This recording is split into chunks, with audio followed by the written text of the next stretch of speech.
Welcome back to my channel. ఈ వీడియోలో మనం కుబేరుడి గత జన్మ ఏమిటి, ఆయన సంపదలకు అధిదేవత ఎలాగయ్యాడు అనేది తెలుసుకుందాం.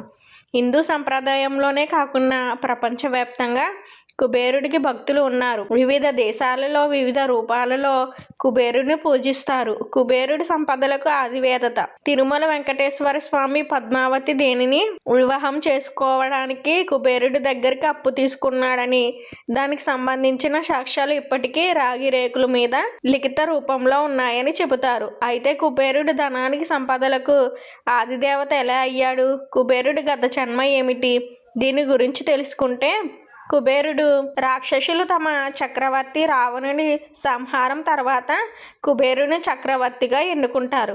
కుబేరుడు రావణుడి సవతి సోదరుడు. అది మాత్రమే కాకుండా కుబేరుడు యక్షరాజుగా సంపదలకు ఆదిదేవతగా పిలువబడతాడు. కానీ కుబేరుడికి గత జన్మ చాలా ఆసక్తికరంగా ఉంటుంది.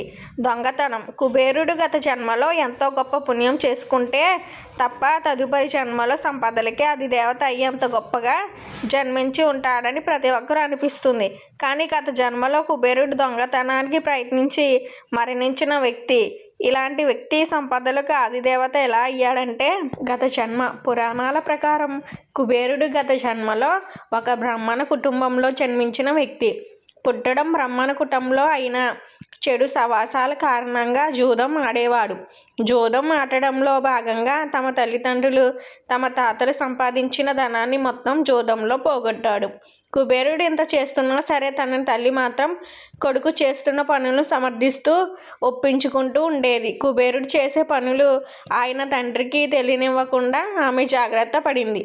కానీ ఒకరోజు కుబేరుడి తండ్రికి నిజం తెలిసింది. తండ్రికి నిజం తెలియడంతో కుబేరుడు భయపడ్డాడు.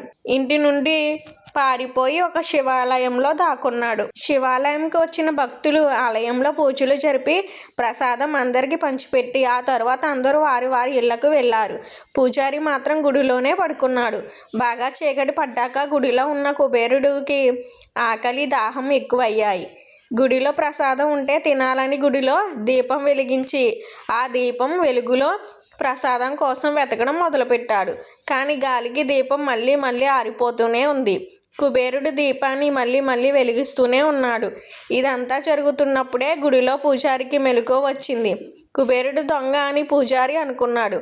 అలా అనుకోవడంతో పూజారి పట్టుకోవడానికి ప్రయత్నించాడు. కుబేరుడు పూజారి నుండి తప్పించుకునే ప్రయత్నంలో ప్రాణాలు కోల్పోతాడు. మరణించిన కుబేరుడు ఆత్మకు తీసుకెళ్లడానికి యమదూతలు వస్తారు. అప్పుడు పరమేశ్వరుడు కుబేరుని ఉద్దేశించి, నువ్వు చాలా పాపాలు చేశావు, కానీ ధనత్రయోదశి రోజున నా దీపం మారిపోకుండా కాపాడావు. కాబట్టి వచ్చే జన్మలో నువ్వు సంపదలకు ఆదిదేవతగా ఉంటావని వరం ఇచ్చాడట. ఆ బ్రాహ్మణ జన్మ తర్వాత కుబేరుడు తదుపరి జన్మలో విశ్రవుడు దేవవర్ణినిలకు కుమారుడిగా జన్మించాడు. వారు తమ పుత్రుడికి వైశ్రవణంగా నామకరణం చేశాడు. వైశ్రవణుడు 1000 సంవత్సరాలు తపస్సు చేసే బ్రహ్మను సంతోషపెట్టాడు. ఆ తరువాత అతను యక్షులకు రాజుగా, దిక్కులకు రాక్షసుడిగా, సంపదలకు ఆదిదేవతగా పేరు పొందాడు. ఇది కుబేరుడి కథ. ఈ వీడియో కనుక మీకు నచ్చినట్లయితే లైక్ చేయండి.